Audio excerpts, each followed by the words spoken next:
Gold, trusted gold buyers. మీరు తాకట్టు పెట్టిన బంగారాన్ని విడిపించి ఈ రోజు ఉన్న మార్కెట్ ధరకు కొనబడను. వెంకన్న ఎప్పుడూ గెలవని మనిషి. ఒక్కసారైనా గెలిస్తే బాగుండు అని జాలి చూపిస్తారు కొందరు. కాదు, ఎప్పుడూ గెలిచే మనిషి.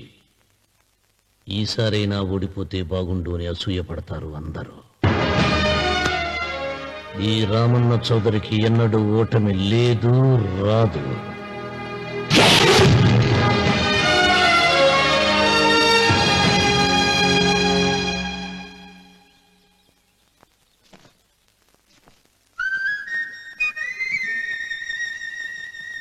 ఏంటమ్మాయి గారు ఆలోచిస్తున్నారు?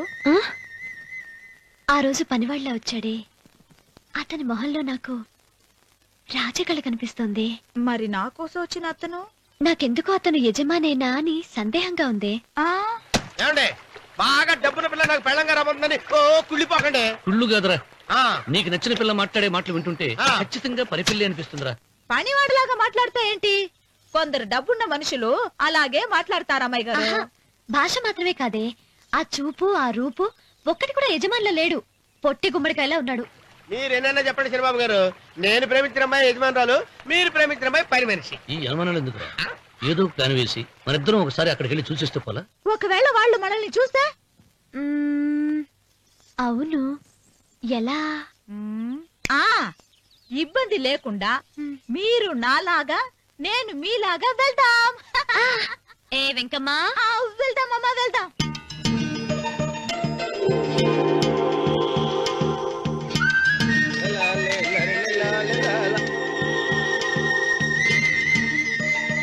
చంద్రబాబు గారు, చంద్రబాబు గారు, అయ్యో బాబోయ్, చంద్రబాబు గారు కొంపలు మునిగిపోయారండి. ఏమైందిరా? మీరు అర్జెంట్ గా బట్టలు తీయండి. నా బట్టలు తీసేస్తారు. నా బట్టలు తీయమంటున్నావు, నీ బట్టలు తీస్తున్నావు, నీకేమైనా మతిపోయిందా? బతిపోవటం కదా ఏం మగడ. మన పెళ్లి చూపులకి వెళ్ళి కొమ్మలితో అమలుపు దాకా వచ్చారు. ఆ పిల్ల నన్ను చూసిందంటే నా పెళ్లి అయిపోద్ది. నా బట్టలు తీసుకొని నీ బట్టలు నాకు ఇచ్చేయి. నేను నీకు ఎప్పుడు పనుడిగా నటించడం నా పని. నేను ఎప్పుడు రా? నువ్వు పనివాడు అని తెలిసి ఆ అమ్మాయి నిన్ను ప్రేమించింది. యజమాని అని తెలిస్తే చచ్చినా ప్రేమించదు. నా మాట నేను బాబు, నీకు దండం పెడతాను. విప్పను అయితే ఇంకా ఆగేమిటెళ్ళు. అయితే విప్పుతా, నువ్వు విప్పు. ఇప్పు. అదే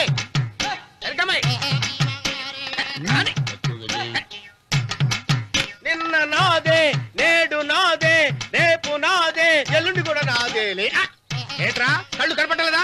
కొవ్వెక్కిందా? చంపేస్తాను. అన్నవరం ఏంటి? ఏడ్చేవాడి గడం పక్క, కొట్టేవాడి కుడి పక్క ఉండకూడదంటారు. నరుకుతా. వెళ్ళిపోతున్నారు.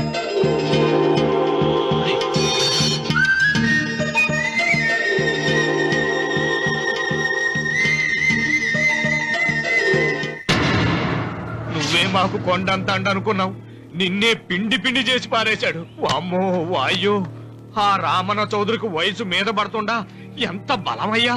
అతను చెప్పింది నిజం. అది కండబలం కాదు, గుండె బలం. నువ్వే ఇట్ట అయిపోతే ఇక మన సాంబశివరావు ఊరు వదిలిపెట్టి వెళ్ళిపోవాల్సిందేనా? నువ్వు గుండెను అతను కండను నమ్ముకున్నారు, కానీ నేను తెలివిని నమ్ముకున్నా. వెంకన్న, అలెగ్జాండర్ దండయాత్ర భారతదేశంలో అడుగు పెట్టగానే ఆగిపోయింది. ఈ రామన్న చౌదరి దండయాత్ర ఆ సాంబశివరావు పొలంలో అడుగు పెట్టగానే పూర్తవుతుంది. రేపే అన్వర్ని పంపుతా. వద్దురా రావుడు, రేపే మహాశివరాత్రి. జటాధార స్వామి వారు వస్తారు. మీ తాతల కాల నుంచి మీ ఇంటి ముందున్న శివలింగానికి పూజలు జరిపిస్తున్నారు. నువ్వెప్పుడో చూసావు. రేపు ఒక్కరోజు ఇంట్లో ఉండరా. మనకు వయసు పెరిగి తేజస్సు తరిగిపోతుంది. ఆయనకి రోజు రోజుకి వయసు తరిగి తేజస్సు పెరిగిపోతుంది. చచ్చే, జనానికి పిచ్చి పట్టి గడ్డాలు పెంచిన వాళ్ళ కళ్ళ మీద అడ్డంగా పడుతుంది. రే వెంకన్న, ఒకప్పుడు ఈ దేశంలో 3 దేవుళ్ళు, 3 కోట్ల మంది మహానుభావులు ఉండేవాళ్ళు. అంటే మానవత్వం ఉన్నవాళ్ళు. కానీ ఇప్పుడు దేవుళ్ళు లేరు, మహానుభావులు లేరు. ఈ స్వాములు మిమ్మల్ని మాయ చేయగలరు గాని నన్నేమేం చేయలేరు.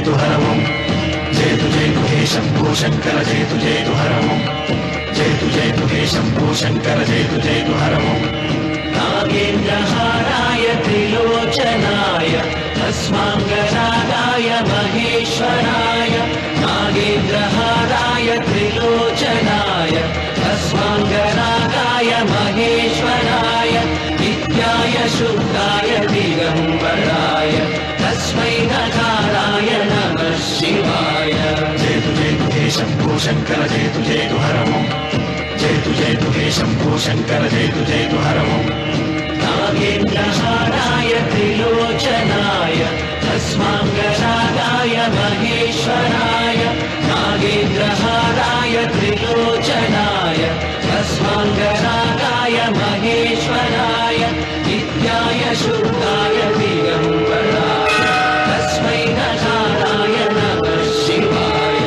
జయతు జయతు హే శంభో శంకర జయతు జయతు హర ఓం జయతు జయతు హే శంభో శంకర జయతు జయతు హర ఓం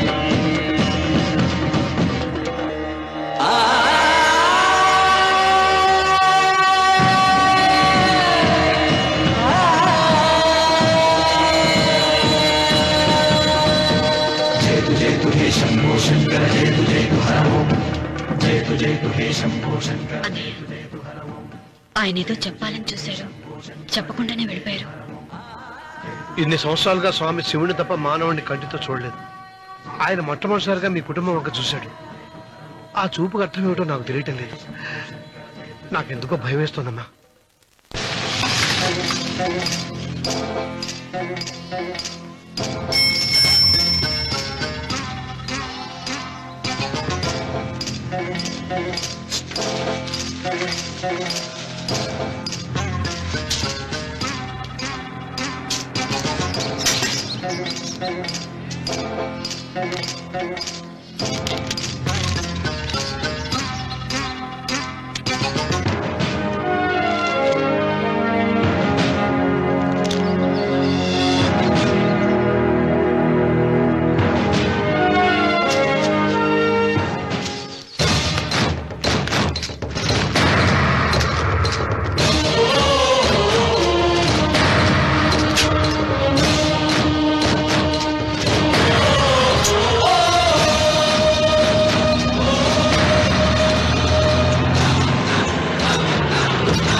ఏం అర్థమే కావడం లేదా రావణ చౌదరి?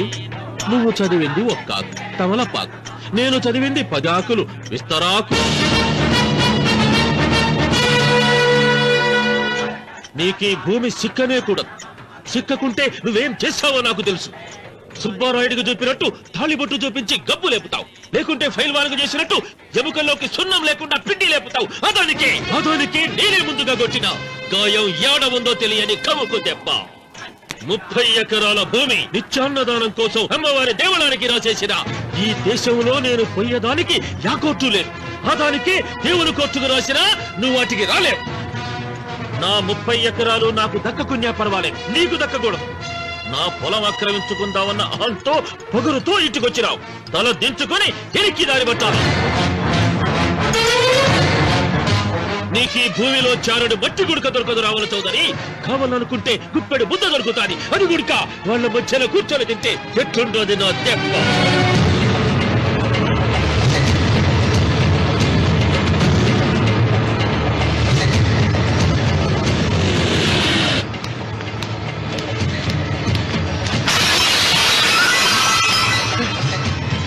ఏమైంది?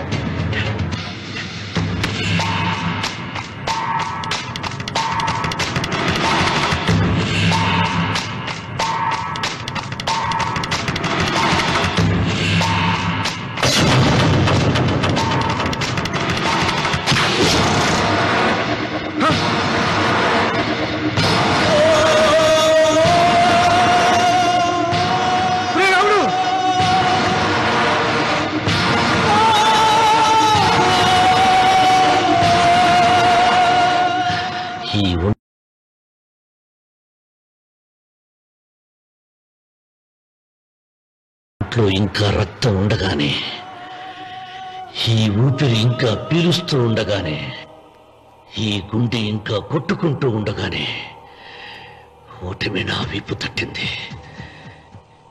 ఈ రక్తం మొత్తం ఒంట్లోంచి పోవాలి. జ్ఞాపకం. వెళ్ళిపో, వెళ్ళిపో.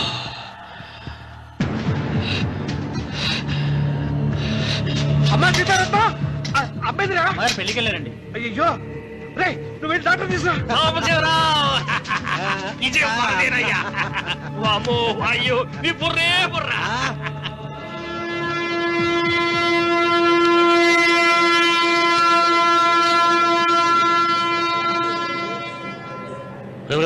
ఏంట్రా కింద పడింది తింటున్నావు? రేపటి నుంచి మీరు కూడా తినాలండి. ఎందుకురా? లేకపోతే ఏంటండి, పని ఏమైనా ప్రేమించగానే సరిపోలేదండి, వాళ్ళు అలవాట్లు కూడా నేర్చుకోవాలి. అందుకని రేపటి నుంచి చికెన్ నేను తింటాను, జొన్న రొట్టె కొట్టుకొని మీరు తినండి. ప్రేమకు పేదరికం అంటారు. ఆ అమ్మాయి కోసం నా ప్రాణాయమే ఇస్తాను. ఎరా పని మనిషిని ప్రేమించావా? అమ్మా నీ దండం పెడతానే, పని మనిషిని కలుపుకులా తీసేయద్దు. ఆ అమ్మాయితో నాకు ఇష్టమమ్మా. అమ్మగారు ప్రతి పెళ్లికి అబ్బాయి గారు తీసుకెళ్ళి వాళ్ళ ఎత్తి అక్షంతలు వేయించడమే కానీ ఆయన నెత్తి మీద అక్షంతలు ఎప్పుడే ఇస్తారండి. అసలు ముదిరిపోయిన బెడకాయలు తయారవుతున్నాడు. నేనండి. ఆ అమ్మాయి దేవురు. ఆ విషయాలన్నీ నేను తర్వాత చెప్తాను కానీ అమ్మగారు, ఆ చేతుల మీద కానీ నాకు కూడా పెళ్లి చేయండి. నీకు పెళ్ళా? అవునమ్మగారు, అబ్బాయి గారు పని అమ్మాయిని ప్రేమిస్తే నేను బాగా డబ్బులున్న అమ్మాయిని ప్రేమించారండి. అదిగో రైలు సిగ్నల్ ఇచ్చారండి. మీరు మా పెళ్లికి కూడా సిగ్నల్ ఇచ్చేస్తే. ఈ రోజు మీ ఇద్దరికి ఏమైందిరా? నమస్కారం బాబు గారు. నమస్కారం అండి. రండి.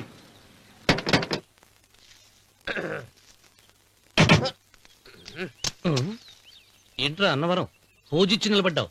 అరటిగా లోపల తీసుకురా. నేను తీసుకురానండి. ఏ నన్ను తీసుకెళ్ళమంటావా? మీరు తీసుకెళ్తారు, లోపల పెట్టుకుంటారు, మీ ఇష్టం. ఏమైందిరా నీకు?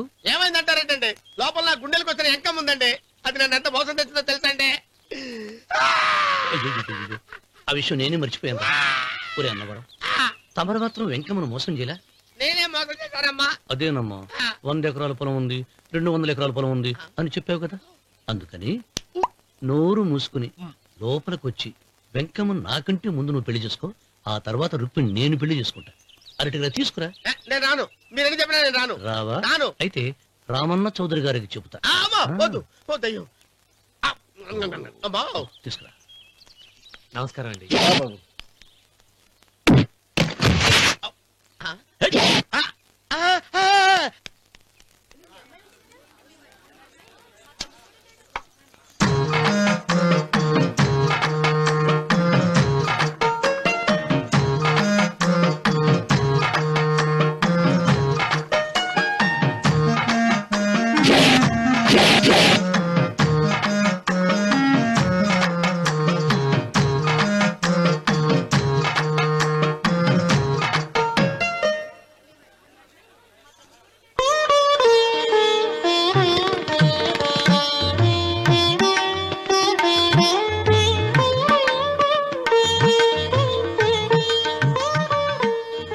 పంతులు గారు, ఇప్పటికే ఆలస్యమైంది, త్వరగా జాతకాలు చూసి లగ్న పత్రికలు రాయించండి. నేను అదే కంగారు పడుతున్నానండి.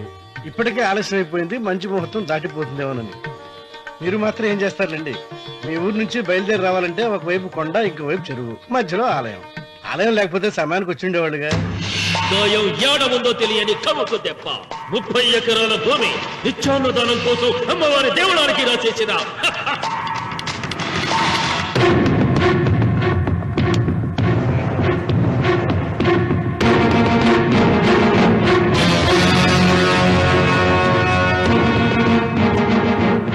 బావగారు ఏదో ఆలోచిస్తున్నారు. లాంఛనాలు ఏమన్నా కావాలంటే చెప్పమనండి. ఏమిట్రా ఇంకా ఆలోచిస్తున్నావు? రావుడు, వాళ్ళంతా కంగారు పడుతున్నారు. శుభం.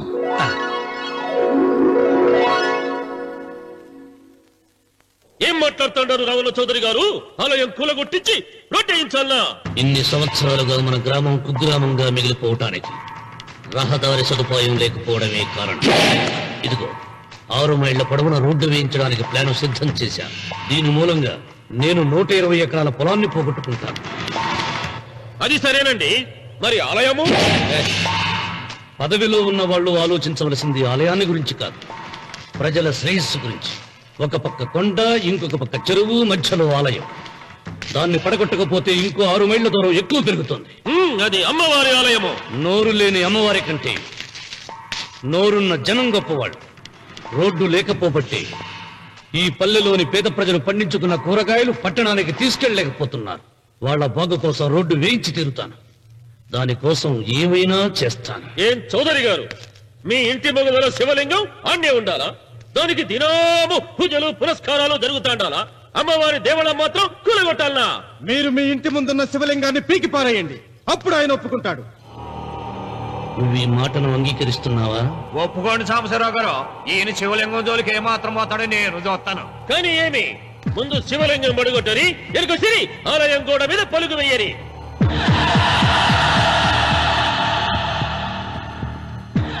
ముందుకేసిన అడుగు వెనక్కి తీసి అలవాటు ఈ రామన్నకు లేదు. నేను మడమ తిప్పను. మీరు మాట తప్పితే మరణ హోమమే.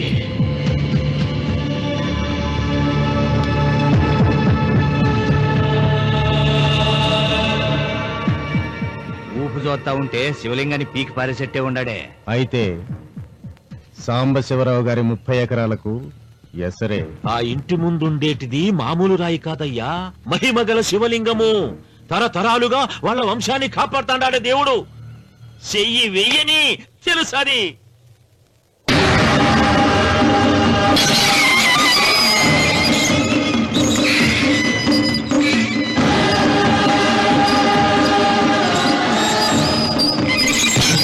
త్వరగా పైన అయ్యగారు వీధి గుమ్మం నుంచి వస్తున్నారమ్మా. వీధి గుమ్మం నుంచి వస్తున్నారు. ఏయ్, ఆ నల్లరాయిని పెకిలించండి.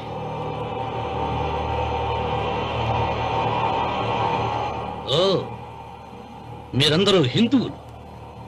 మీకు కళ్ళు పోతాయి, మీ జీవితాలు కుళ్ళిపోతాయి అన్నారు.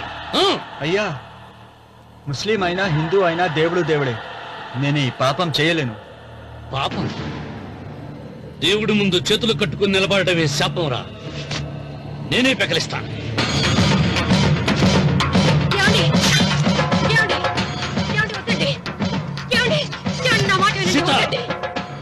ఉత్తమ జాతి స్త్రీ ఒక్కసారి కోరిక కోరుతుంది, రెండోసారి అడగకూడదు.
నీ తాత ముత్తాతల కాలం నుంచి ఉన్న స్వయంభూలింగాన్ని తీసేసి మహా అపరాధం చేశావు.